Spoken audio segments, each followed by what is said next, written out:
Are you conscious of your addiction? Refuse to be defined by it? Not satisfied with living your life on the surface? Are you drawn to deeper meaning and purpose? And believe that it's possible to grow through your addiction to experience true freedom? Well, welcome home. Share the journey from addiction to freedom with your host, Michael Gregory.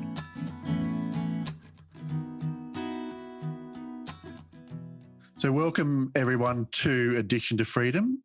Today I've spoken with, I had a really interesting conversation with Alex. He runs the Cold Turkey podcast. And before I really introduce him, I just want to say that the journey that he took us on was really a journey of his, how he kind of, I guess, accidentally almost became attracted to being high at a very young age, as a young boy, just by accident almost, and then how that kind of crept in and into his life and became more and more disruptive and more destructive actually over many, many years until he came to what he calls the kind of the cold turkey moment, and which was quite traumatic. I really encourage you to listen all the way through to that. And then to experience his healing, which really came through camaraderie of others and being able to mutually share experiences together in conversation through the 12-step program, to the point where, like he says, there's the kind of magic of being understood with somebody else who that understands you, somehow frees you. And it frees you from all of the kind of negative emotions like guilt and shame and things like that. And we also touched on talking about how instead of using drug to deal with the issues of life, developing, I guess, other more healthy emotional skills creates a real freedom and a real healing, a deeper healing. So I really encourage you to watch this whole or listen to this whole episode. It takes a while to get going, but I promise you it's gold. All right. Well, having said that, I'll let you enjoy the episode. Well, welcome back. This is Addiction to Freedom, and today we have a very special guest. We have Alex from the Cold Turkey podcast. He's been doing that podcast for quite some time now, and we first met when I was a guest on his podcast. So that was we were just trying to work that out maybe 6 months ago. So now it's my turn to dig into Alex's brain. So welcome, Alex, and thanks for being here. Thank you for having me. Really appreciate it. Yeah. So tell me, how's the podcast been going? It's a slow growth, right? Like, it's quite a niche podcast that I have. It's a conversation-based podcast on people turning their lives around. It's not, like, I don't necessarily have celebrities. Like, I've had some which are more French speaking. It's a bilingual podcast, like, so some episodes are in French, some episodes are in English. I'm located near Montreal in Canada. So sure enough, the people that I've reached, some of the more public figures were French speaking people, but it's not about that, there's really something you can see in each and every episode. It's only the first name.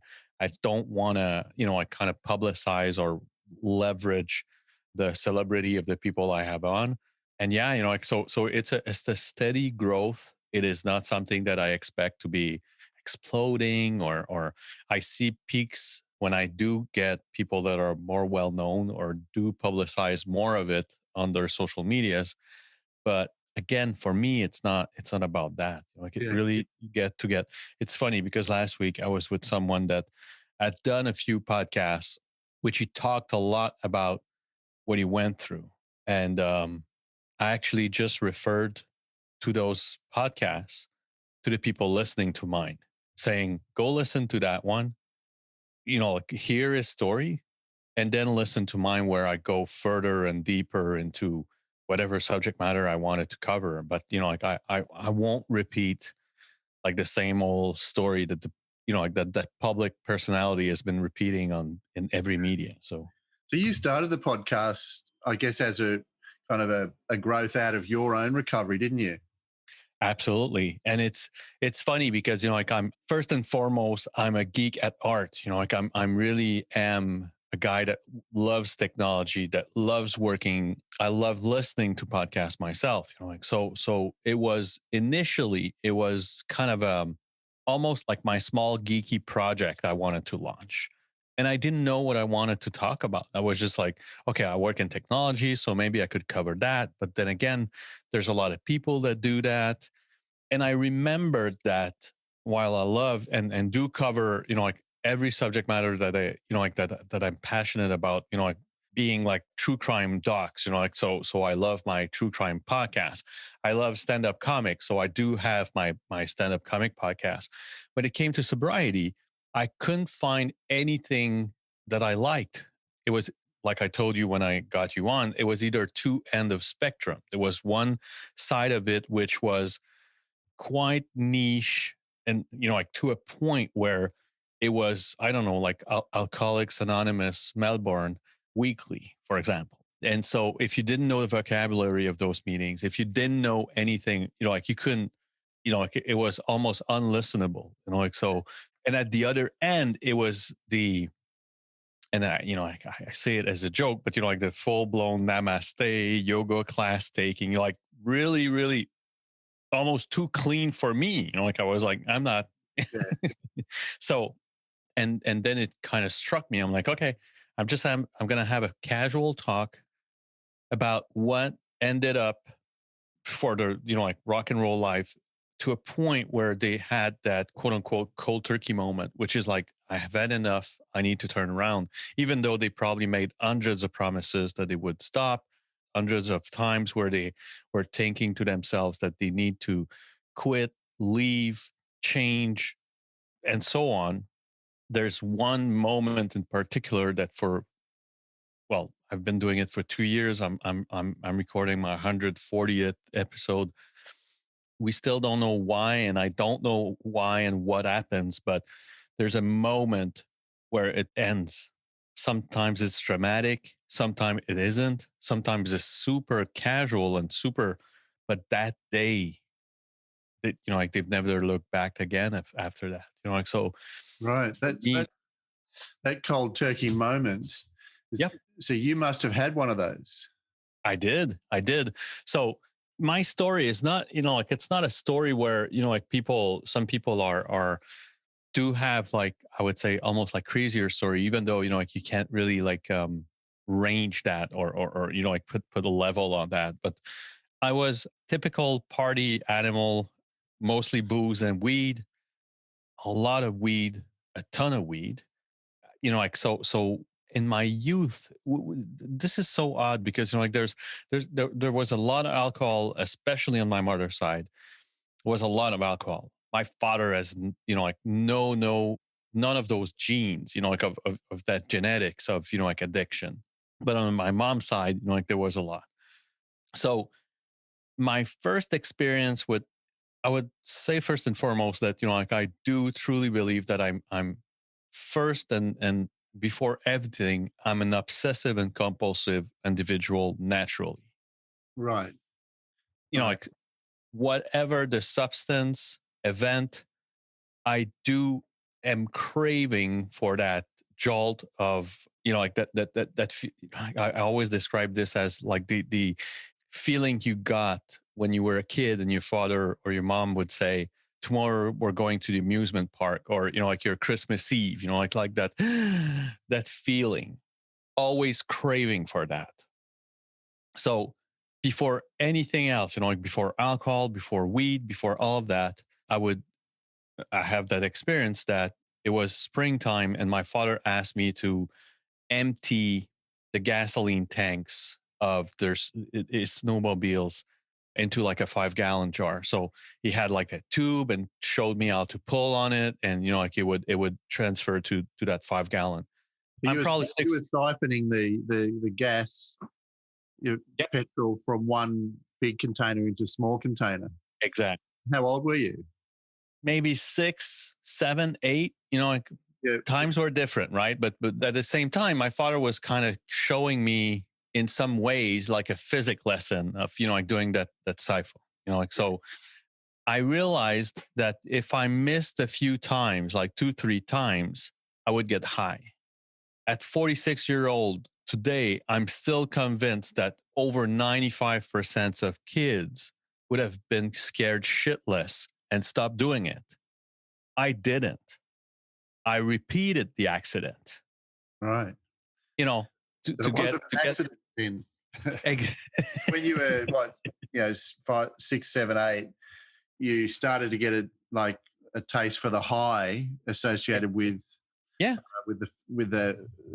gas or petrol fumes. yeah, exactly. Which I didn't know what was going on, didn't know, but it was, for anyone that, and I've talked since I've talked to people that had this type of addiction to gasoline fumes, and they told me that's a big high, it's a strong and tough high to be on. So I was 6, 7 years old, didn't know anything about drugs, didn't know, I'd never seen anyone high, though I wanted to recreate it. Yeah. And I remember my father catching me kind of like probably buzzed and like on the snowmobile seat. He was like, what's going on? And I was like almost nauseated. And it's like, okay, like didn't know what was going on really, but saw that, something was going on. And as a good father that he is, just pulled me out of there. And, that was the end of the story. We never talked about it. It's much later that I remember that event, so, and to come back to that obsessive compulsive feeling, I stole a lot from my parents. I stole a lot of money from my parents. So my parents would go on Thursday evenings for groceries, and he would leave me to. I was the oldest of brother and sister, and he would leave me to my brother and sister to look for them. And I would just dismantle, because my father was to a point where he would put locks, and I would go with some airpins and whatever, and try to dismantle those locks. And it was all about getting that feeling, that high of not getting caught. And so that was before, there were parties that I remember that, you had that uncle that would just like give you like that shot. But I was not thirsty necessarily for it, because for me, it was something that I knew of really, Mm. but that high. But you're saying that it's not just the drug high, like external drug, but there was kind of, in a way, excitement, or Yeah. the excitement of anticipating something good, or the kind of thrill of getting away with something bad that you shouldn't have, let's say, that was also a kind of a high for you. It was. It Yeah. was. And still today, it's something that I need to be careful with. It still today, if I train, I can train myself to hurting myself. If I stop training, I can stop training to a point of gaining 50, 60 pounds. So, it's always extremes. When I did smoke, I would smoke 2 packs a day. When I stopped, it was, I became almost like super intolerant. And, it's funny because, for the cigarette, I started vaping, and I just actually just defined myself as a hard and heavy smoker. And my best alternative was vaping, because I actually decided to go for vaping because I was smoking.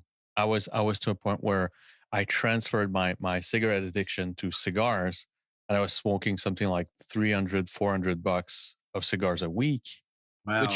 which tells you, I need to be super careful about every single time about the extremes. And so it's just, I strongly believe it's just a gene in me, it's just a way. And so what sobriety causes is the ability to identify those moments much quicker, to talk to yourself much in a more accepting way, less violent and less, like more welcoming. And yeah, and it goes, it's good for that, like recreating that is good for sex. It's good with finance, it's good with, you can fuck it up. And sorry about that, but you can actually screw it up with everything. Yeah.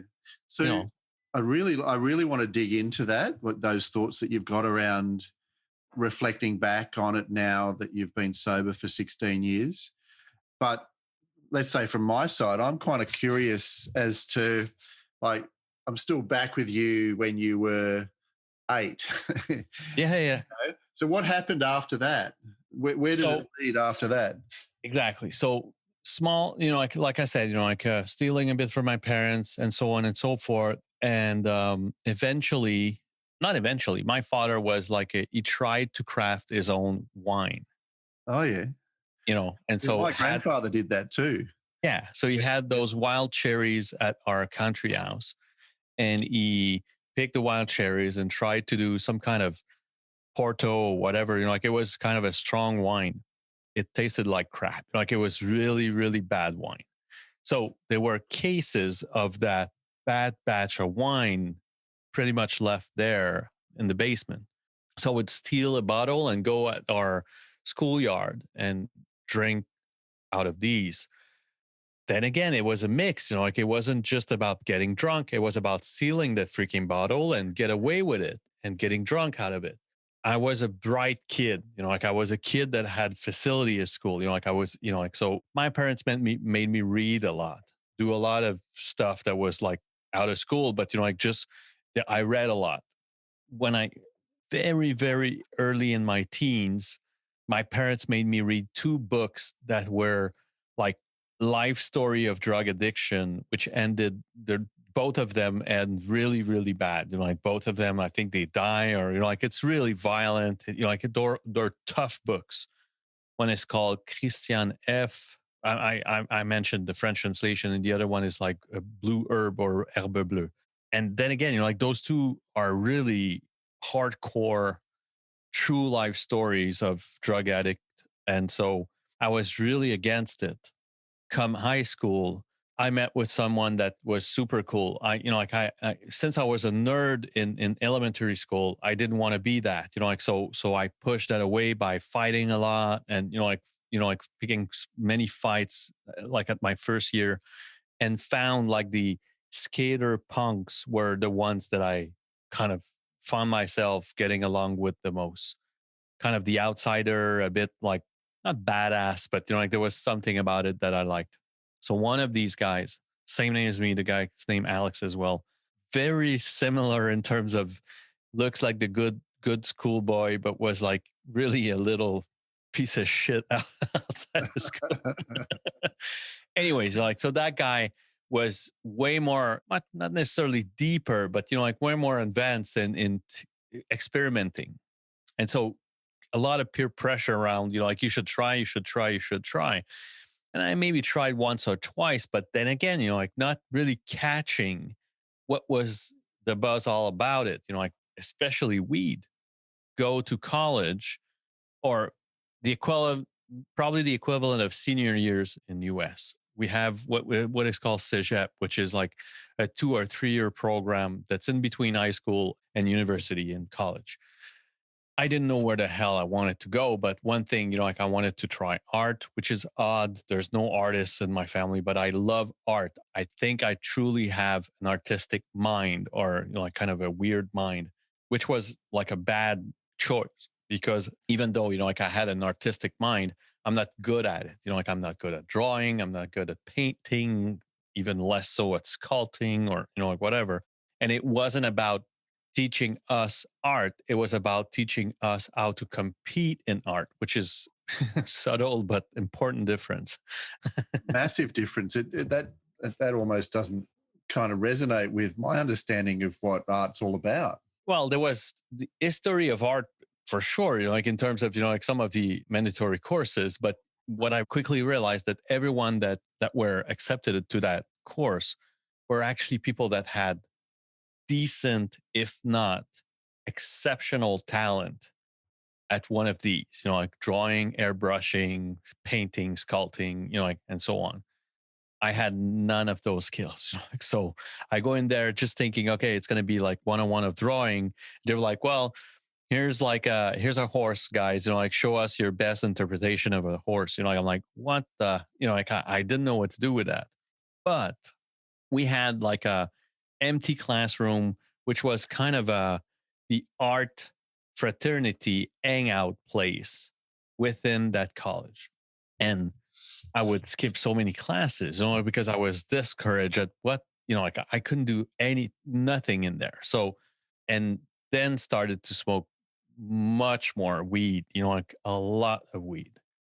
So I left college not knowing what I wanted to do in my life, but with, like just loving that buzz of weed. I self learned myself how to work in IT, but it just didn't stop. Like it just grew and grew and grew on me. Alcohol was kind of my side dish, but like my main course was definitely cannabis. Got my first kid, made a lot of promises that like I would stop. So I stopped for about 5 months. So it was already a problem in my even in my couple, like in my life with my ex at the time, my girlfriend at the time. So I stopped for 6 months, started again after we found a babysitter, and like it was the first thing I had in mind was to just get blasted. And so during all of that, the course of all of those times, like there was always weed was omnipresent in my life. Like cannabis was, like it was always about getting high some way. So it became a problem for everyone but me, money wise, relation wise. I mean, on every aspect of my life, it was a problem. And then, so my daughter is born in 2001. So that's the second one.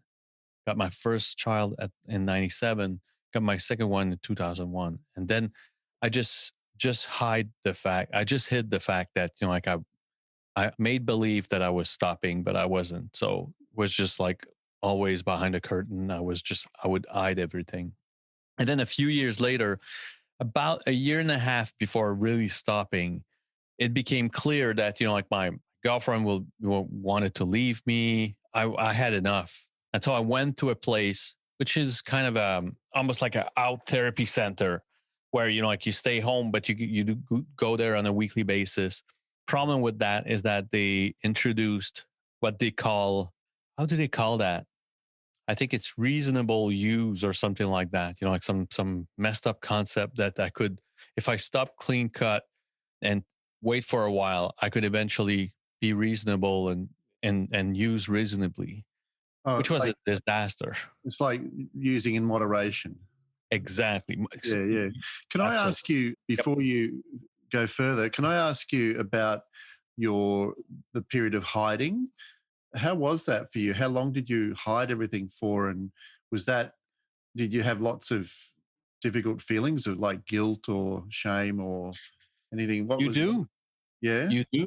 Yeah, yeah. And I became a pathological liar about Wow. everything. You would get, like here in Quebec, there are like some taxes check you can get, like some taxes return check that you would get. I would hide these just to buy shit, necessarily drugs or alcohol. I would, like buy like, I don't know, like monitor for my computer, whatever, like I became just a pathological liar for anything. Sometimes for fucked up, like small things, like really like, have you changed your shirt? No, like just, I didn't, just without thinking, like, well, I did, like, what's wrong with me? Like what? So this wasn't your personality before. It was more something that it was once you started hiding, then I it think you became easy grow to into it, hide Michael. or pretend other things. I Because think you you were grow only into it, hiding but Michael. pretending, weren't you? Pretending to be Yeah, something that you but weren't. you grow into it. Like you kind of grow into it. Like it's not sudden because like it's all about like I told you about like the skater folks. Like that. Like Yeah. in high school, you make pretend and like you do those little lies or whatever. Like like it's always about when I was a nerd in elementary. Like you would make pretend that like you're tougher than you really are. I was like my parents were like nothing to blame on them, but like like no one fought, like there was no fight at home. There was like, so I was nothing of a tough kid. You lie about this, you lie about that, so I just grew into just lying about this. But, like for the hiding in 2001, it was kind of like, I would say like almost like the natural, not hiding it, like just like, okay, I'm not going to promise I will stop. I won't. So it's not necessarily hiding. But then in 2004 or three, when I went to that place, now it became the problem was that, so you announce to everyone, family, friends, everyone, that you go into that therapy place, which is outside, but you just announce that you're going there. So especially in, in front of your parents, there's a lot of pride and a lot of recognition of what you did.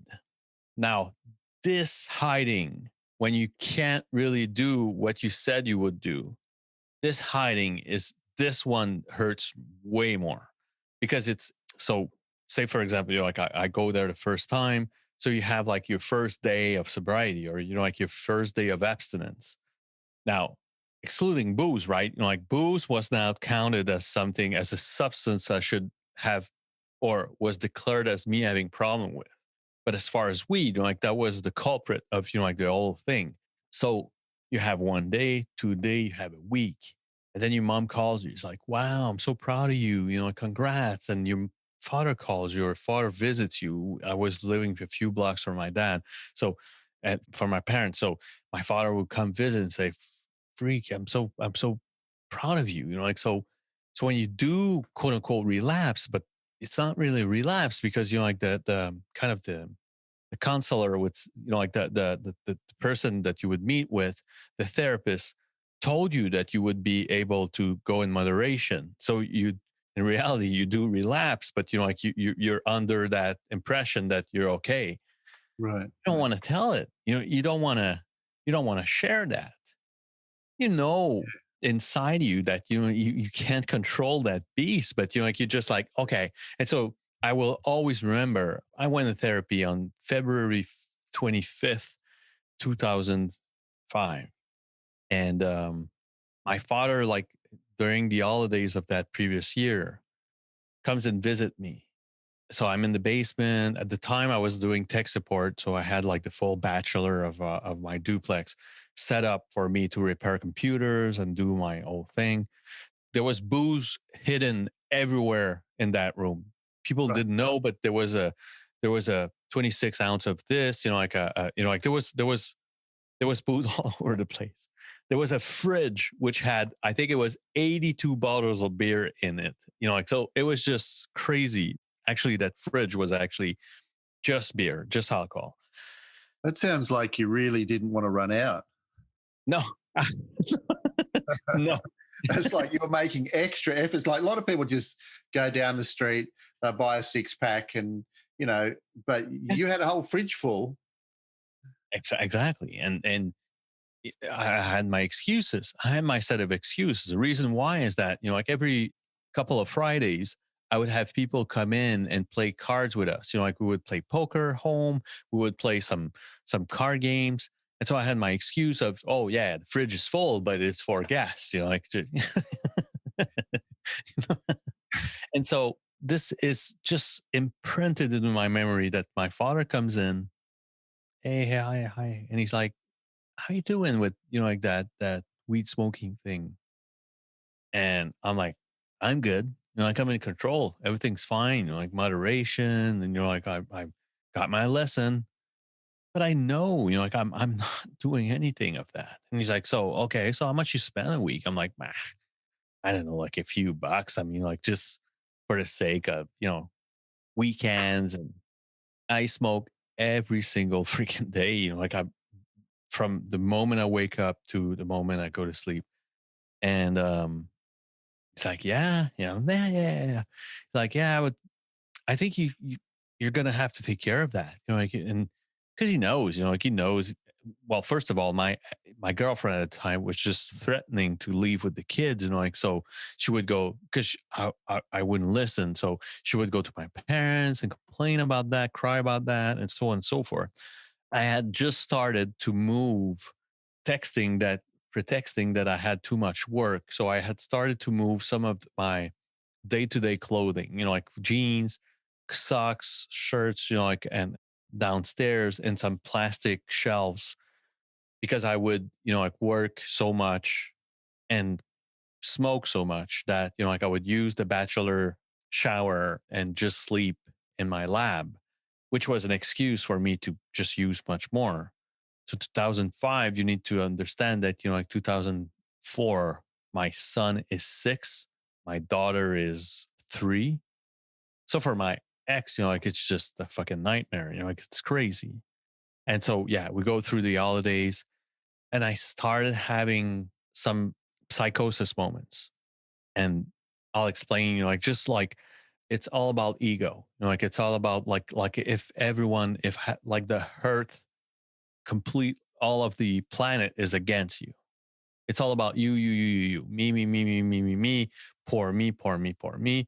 So whatever I would have like fit of rage for some stupid things, like let's say, like I break, I don't know, whatever, break a piece of luggage, like I have like like a suitcase and, like the handle breaks. I lose my fucking mind. I hate the planet, blah, blah, blah, blah. And, like, so I had a few fits of, like a few of these fits. And the year before we go on vacation, my parents they're angels, like really guardian angels for us, but they pay for vacation in Florida. So we go by car. So I can't, like either whatever, like if I had gone by plane or car, I mean, like I can't bring drugs with me. So for 2 weeks, I was always drunk, like I was just like dead, almost dead drunk, like I had to pass out drunk every night because else I couldn't sleep. Like I was just too, like I had to have like smoke a joint or I couldn't sleep. So I would pass out drunk, so sure enough, like the next day you look like shit, like your face is, like you're just trashed, like you're bad, like you. And so those vacations were really, really bad. And I heard about it. Like I was told, like, man, like and I would have again, like I remember my son, like it's sometimes it's just flashes, right? Like, so we're driving, going down to Florida, which is like a 2-day ride. Like from Montreal to Florida, it's about 22 hours. So it's a 2-day travel. And so we're on the highway and either a FedEx or a UPS trucks passes us by. And I lose my mind over the fact that, like, because of me, some packages sent to me were late. I throw some kind of a fit, which I don't remember clearly, but my son told me about it many years later, multiple times, that he remembers me losing my shit over that UPS truck because my package, my, like me, Mm, poor me, some of my pack. So I hated UPS or whatever company it was, like, so, mm, like it was just craziness. mm. So yeah, I mean, like, so those psychosis started to happen more and more often. And yeah, I mean, like 21 days. So about around my birthday. Birthday is on February 4th. And that was my 30th birthday. And no one was there. No friends. There was no one home.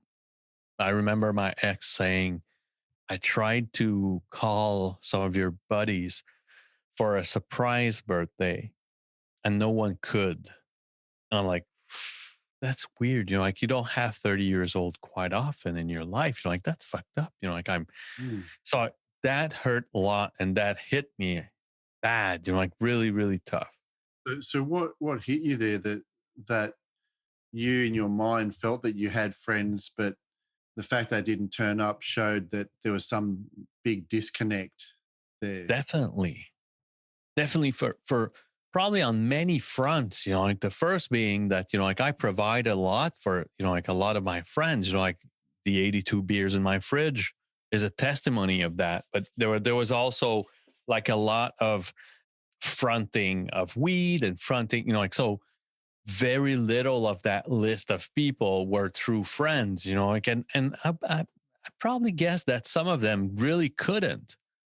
But bottom line is that, like that night, like on February 4th, 2005, on my 30th birthday, there's just my ex there, which says, yeah, I tried, but, and maybe she didn't. And I fucking wouldn't blame her for that. I was just a piece of trash, I just, like not, like handling my life properly, like, so I think a week after that or 2 weeks after that, like that weighed a lot on me, like really, really bad. And my cold turkey, my cold turkey moment is actually at the time I'm doing like computer repairs on the road. So I have like a minivan and I fill it up with parts and repair tools, and I go with people's a lot of elderly people, a lot of people that like so.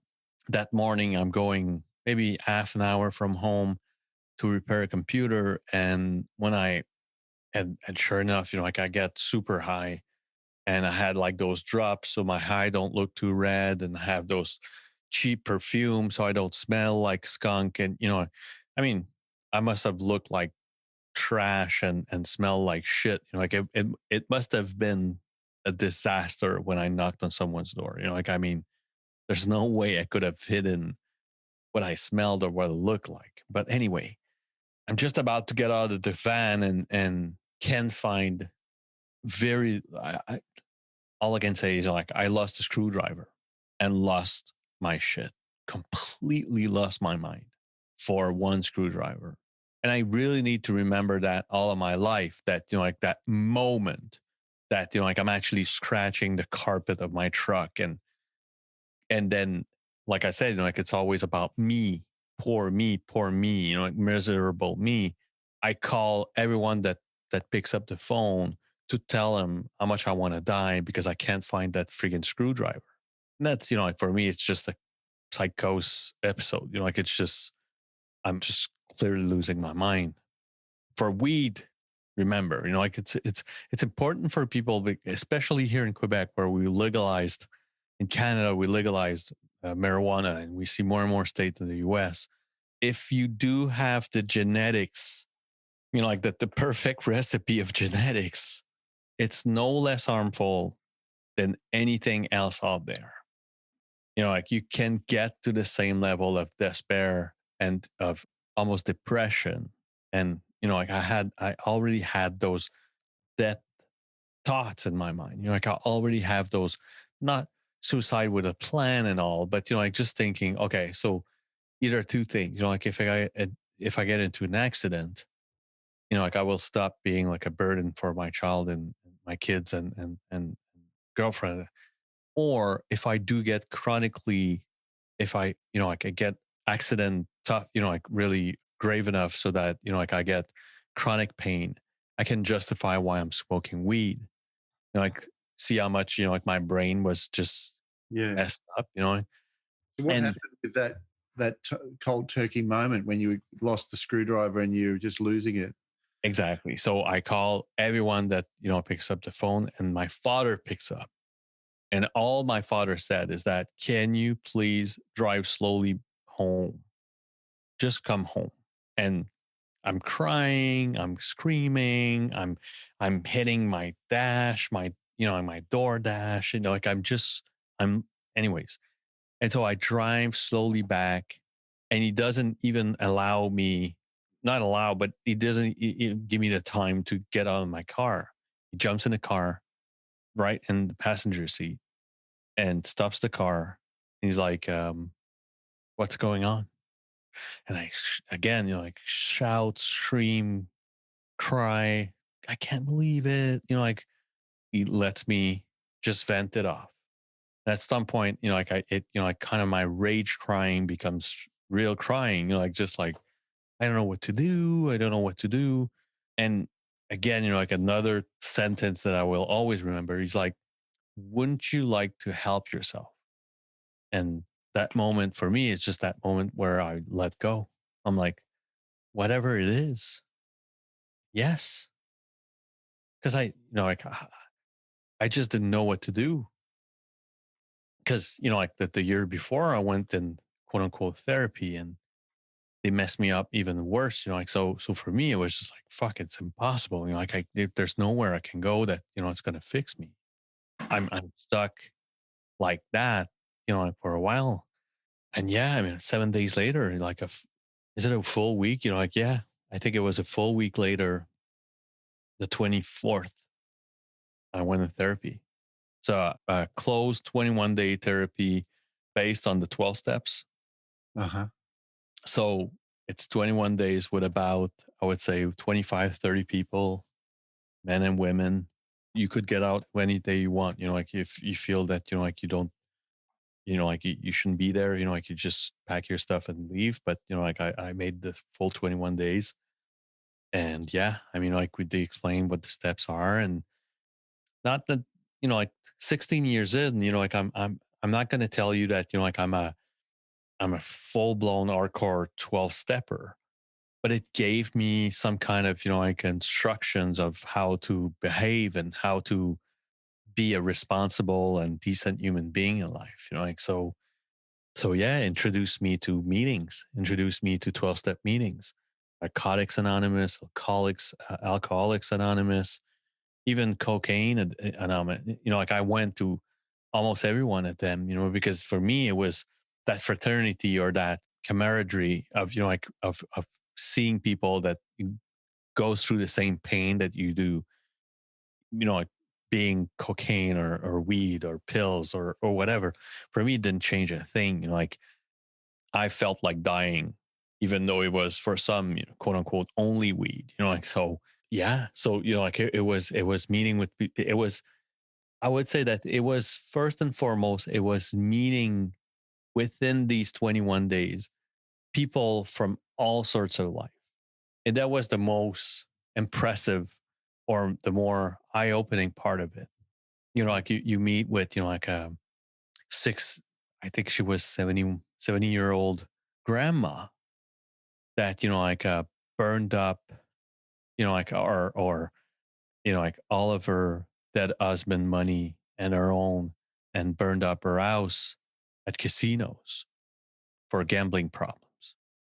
And then you meet like a guy that's, I was 30, and you meet a 20-year-old that's addicted to steroids and speed pills, and then you meet gay guy that's addicted to ketamine and painkillers and a lot of cocaine, and like, so it's just realizing that, like not only are you not alone, but like there's no, like there's no recipe, or like there's no instructions of, like, oh, okay, you grow with, like bad parents and, like whatever and whatever.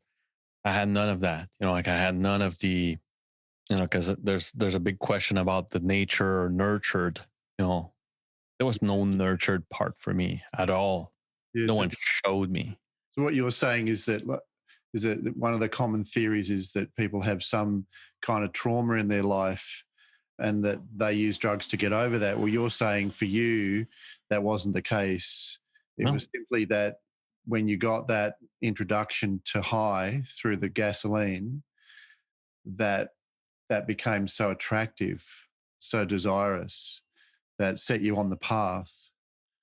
And then it sounds like it just got more and more central in your life to the point where you preferenced it over all these other things in your life, relationships, work, for even friendships, children, and yeah, to the point where you, in a way, would behave in ways that you would probably regret and wouldn't behave that way now to them, but because this desire was so strong. And so, you've really described, how it really came to a really tragic situation, and then suddenly you went into the 12 steps. So and I understand that it's the camaraderie about the 12 mostly, steps. mostly. Was that the main thing for you? Were there other aspects to it? There's definitely that. Because didn't you have camaraderie before with the skater punks? I did, but leading to disaster. I would say like the healthy camaraderie of it, like made it different. The sense of belonging, the pride of abstinence time, like you cherish that. Still to this day, scared of relapse. Still to this day, the fear of going back there. Always remembering that day where I scratched the carpet for a fucking screwdriver.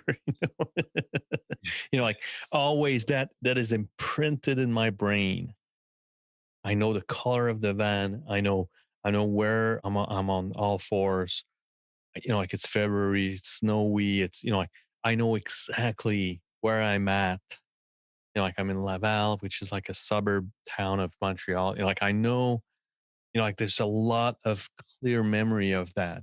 But more than anything, like it's about realizing that, there are a lot of people that do go through the same situation, great parents, bad parents, fantastic, like, and catching that high, like catching that feeling is something that, like at all costs. And then again, like I have to say that, like I did try cocaine, for example, but like you remember I told you about the books I read.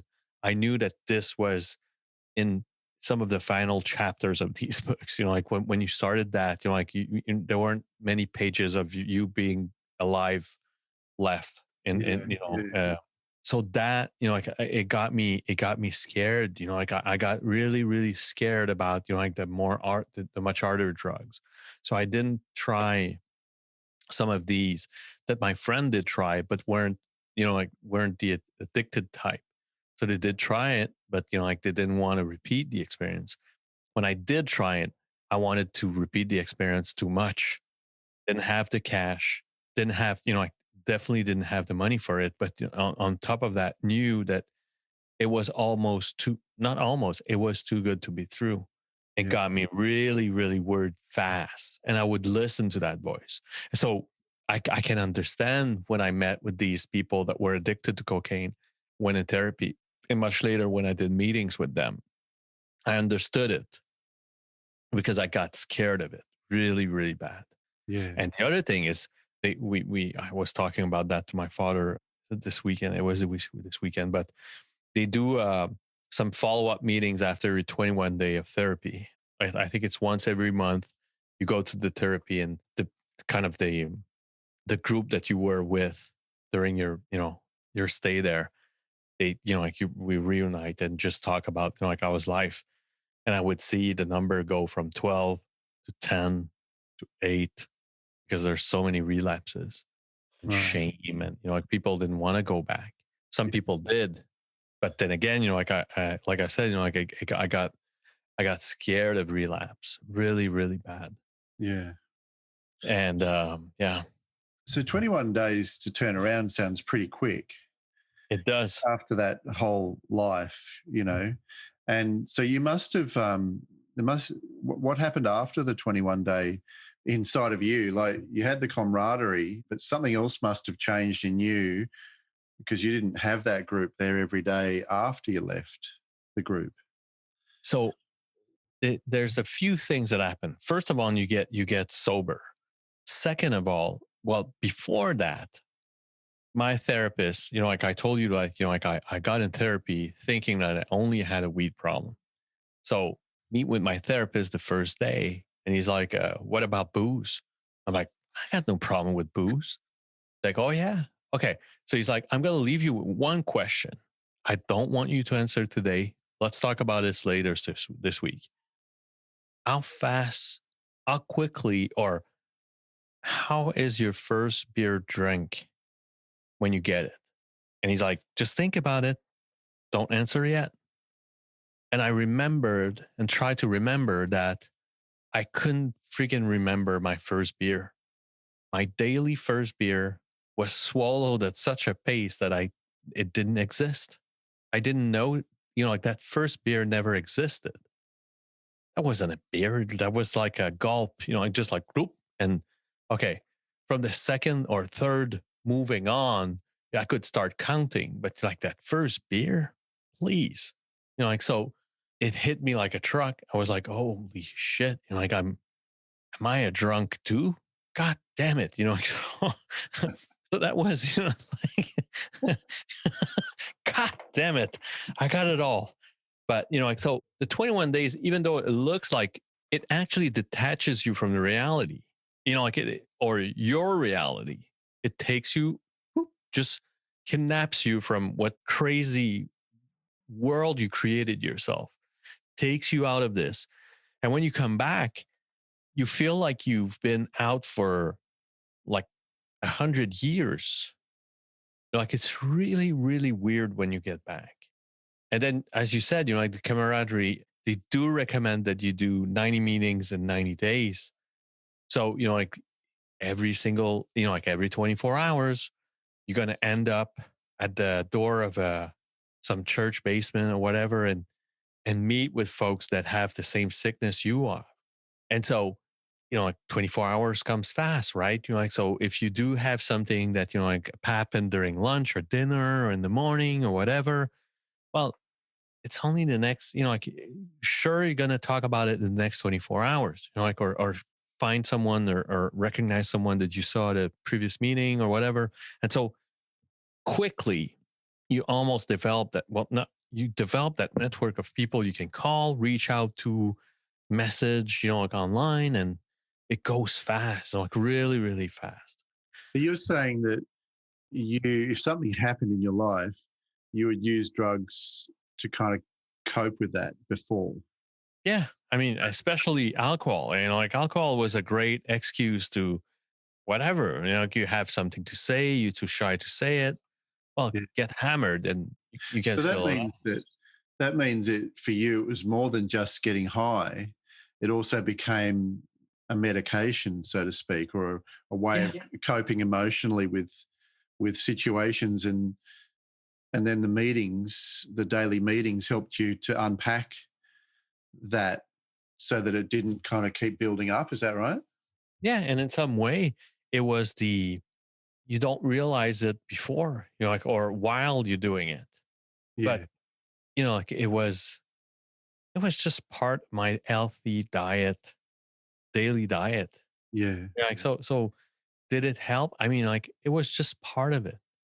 I couldn't go without, like I was driving a lot at the time. So alcohol couldn't be my daily intake. Like there was no way, like I didn't want to drive drunk, but weed was just like, it was under my seat. I had like a small, which is ironic, like it was a kid's shoebox.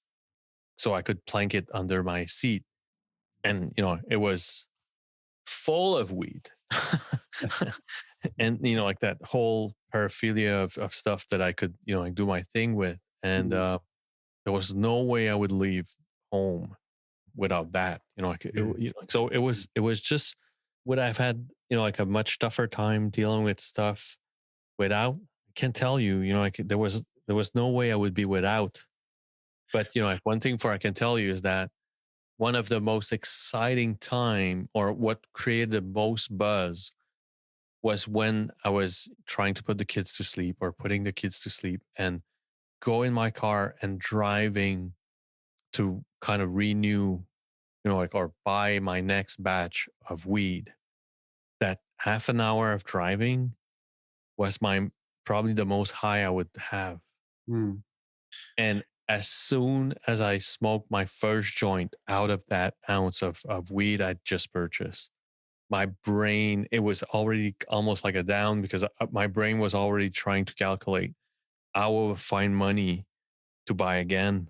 Yeah. Yeah. So can I take you back to or forward to after you're sober and you're not using alcohol or weed? You must have, uh, when you had these, things happen in your life, you must have, through the conversations you had with people and within yourself, you must have developed more emotional skills, I guess, to cope with life. Yes, absolutely. And like it's I think it is, like the one thing that all your listeners need to remember is that, like the genesis of all of the anonymous movements, like the 12-step programs, are based on two individuals, one called Dr. Bob and the other one called Bill Watson. Bill Watson was like a stock trader that, crashed in the 1920s, and found through an organization called I won't remember it, but like there was an organization that was quite Christian and, like super religious, that did try, like to make people abstinent. And so he gets a few weeks or a few months of abstinence and go back on the road. He was traveling for his work and ends up in Ohio. And legend says that like when he was at the hotel, got at the hotel lobby bar and got really really thirsty for a drink. Starts calling churches, couldn't grab a hold of anyone, and finally reaches out to hospital. Which he ends up with the secretary of Dr. Bob, and he grabs a hold of Dr. Bob, and Dr. Bob he says, "Don't come here. I'm a finished drunk. I'm bad to be hanging around with, especially if you don't want to have a drink." And Bill mentions that, no, no, no, no, you're precisely the guy I'm looking for. Like, I need to talk to you. He had already, Bill already knew that, like talking to another drunk helped him. So again, legend mentions that, like he ends up meeting with Dr. Bob that night and they talk for 8 hours straight, drinking a ton of coffee and realized after that 8 hour of chatting that they weren't thirsty, neither of them. And long story short, like from there, like they built what became the 12-step programs and the Alcoholics Anonymous. I always keep that in the back of my mind that, like it's by some messed up magic, when I do talk to someone else that's abstinent and like is going through an addiction for some odd reason that I can't explain, it seems that like we understand each other, and I lose whatever habits like inhibits me of like whatever it is, like I can't say that I got like in 16 years that I got like sickly thirsty or sickly need of like having like going back to using. Like I'm probably blessed of that because I've seen people really have like crazy obsessions of going back. But like to answer your question, sometimes it's all about like just talking more. Like, so is it emotional intelligence? Is it, maybe it is, but like it's all about, sometimes it's crazy ideas you have in your mind, and by the time you say it, like like you feel better about it. Mm. I'm going to give you a quick example of that. My daughter was probably, it was very early when we, because after 18 months when I got back from therapy, we separated, my ex and I, the mother of the child and I. So I had every couple of weekends I had my kids. And one weekend, my daughter, which was really really young, she probably was 4, maybe 5, on Sunday morning, and I was not in good terms with my ex. Like we separated, we still aren't on good terms. So like it was really like a bad separation. She bites her brother, my daughter bites her brother, which was a few years older. And my parents told me that like if you want to have a young kid stop biting, as a parent, you bite the kid yourself, and he's going to stop this. Like it's going to quick fix to. And so I do that right away. I feel like shit. And my daughter is like almost porcelain skinned, blonde with blue eyes. Like so, or like our she marks like nothing, right? Like so. Even though I didn't bite hard, she gets like a little bit mark on her arm. Cry, like it lasts a few minutes, but like I'm dropping my kids back to their moms in the evening, right? Like so maybe it's 10 o'clock in the morning. I feel like shit. Like I'm really, like I can't, like I'm freaking out. So I go in the internet and trying to get this mark to disappear. Like I'm just freaking out. Like imagine, like my ex gonna see that, she's gonna freak out. Blah, blah, blah, blah. So get the kids in the car, drive to my parents. I'm like, Mom, like I need to have that mark disappear. I'm freaking out. I'm just freaking out. And I can still tell you that, like scrubbing some cucumbers and a penny, and like I tried every tricks on the internet, and like heist, everything. Still doesn't work. Drops the kids. And like I told you, like I wasn't in good terms. So she's like, I should fucking call the police, you fucking piece of shit. And you're like the old thing, right? You're like, so I got by my car. Not only am I gonna miss my kids for 2 weeks, but I feel like less than crap. Like I'm call my sponsor, crying. Like I call my sponsor, and by telling him the story right away, 100 tons got off my shoulder. Wow. Again, I don't understand how and why. And so fast forward 2 weekends later, get my kids again, pa, pa, pa, pa. And every Sunday, yeah, because it was early in my separation, every Sunday when I dropped off the kids, like I would be, it was like a 45, 50-minute ride. So I would cry a lot in that ride back home, because I was going back home alone and it was really tough for me. So I called back my sponsor. So, and, like just to vent off, like that feeling that weigh on me. And, how was your weekend? And, so I tell him, yeah, I did that, went to the park, blah, blah, blah. And he just throws, have you been to your daughter? I'm like, why are you asking that? He's like, I'm just telling you that, like you've grown. You haven't been, like you've learned something, you've grown. You're not going to repeat those mistakes again. And, like you're a better human being, which is for, like a weird story, but just to tell you, like by exchanging and talking a lot, forcingly, like some stuff that just by telling it, you realize that Jesus Christ, and like look at what I'm doing, like and you tend not to repeat those things, and it's yeah, So what you're saying is very, very powerful what you're saying, because in a way you're saying that just the kind of strange magic of talking to someone else who understands you, like not just talking to anyone, somebody that understands where you're at, what you're hmm going through, somehow relieves that emotional burden from you for yeah, that time. It's amazing, isn't it? And remember you said back a while ago when you're having those psychotic moments, it was all about you, like me, me, me. I wonder, I'm just making the connection that when someone else, when you talk to someone and they recognize you, in a way, they're actually really, recognizing you as you are. Whereas before those psychotic moments, it's like you're all alone, yeah, So it's about you, but you're all alone. And the difference here is that you're able to see yourself and someone else is seeing you through the kind of recognition, the mutual recognition of that.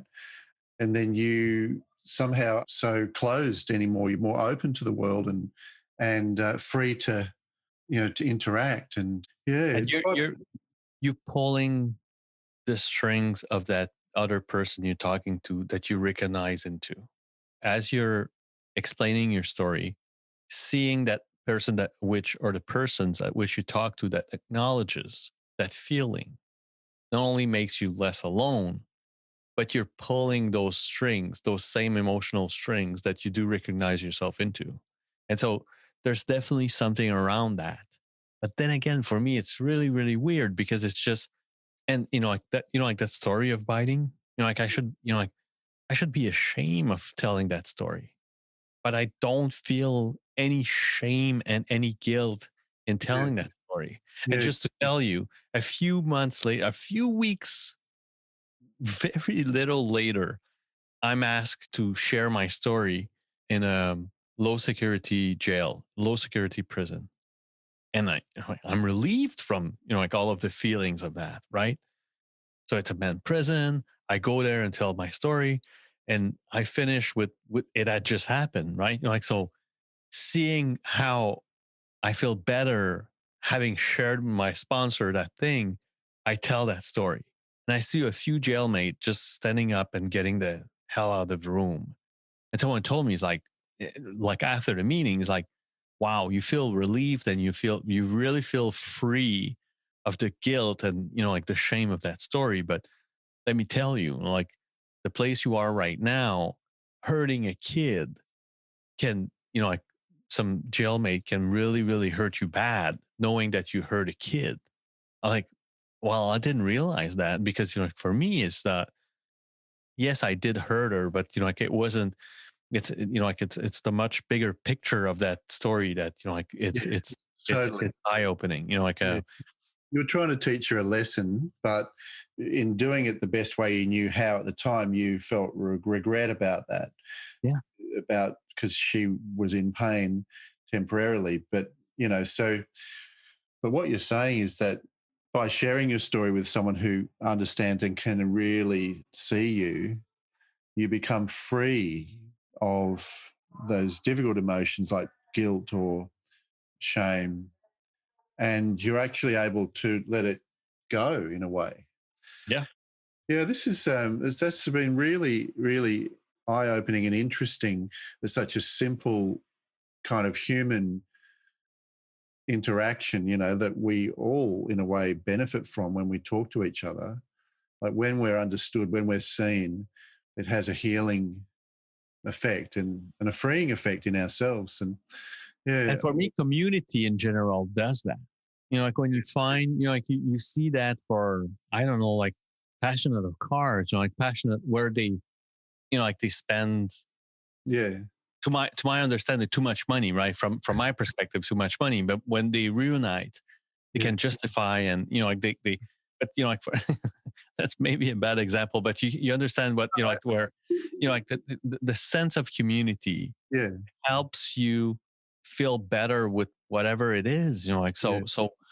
And my sponsor is someone that I can, like that's why, like one of the first thing I tell people is find someone that you have 100% trust in, yeah, not persons, one human being to whom telling anything that comes in your life or anything that comes in your mind that you can confess and be, like that, reliable of not sharing that back and not telling others, and someone that has no direct connection with you.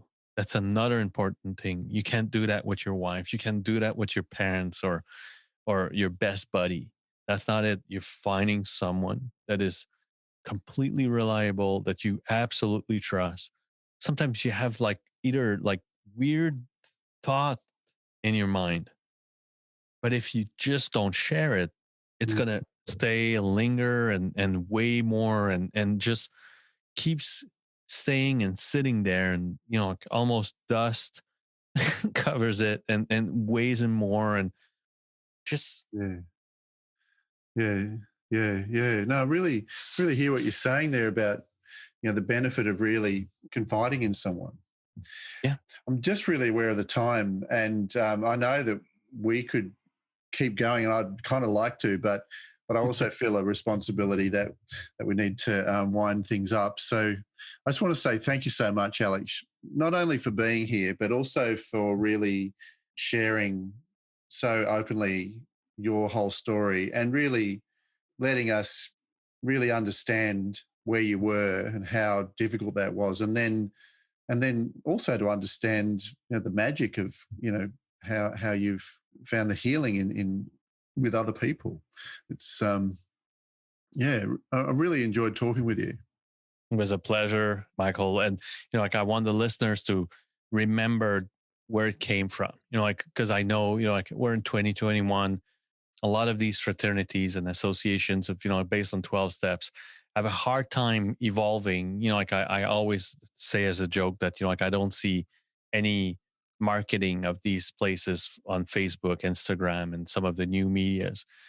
But, like if you feel that, like like some, you could belong or feel a sense of belonging to some of them, not only are like you people should give them a chance, but like it's almost our responsibility to make them evolve, like but the genesis and the foundation of it all, it's only two people that talk to each other and got rid of their alcoholism, Yeah, again, and yeah, that's it, like that's it.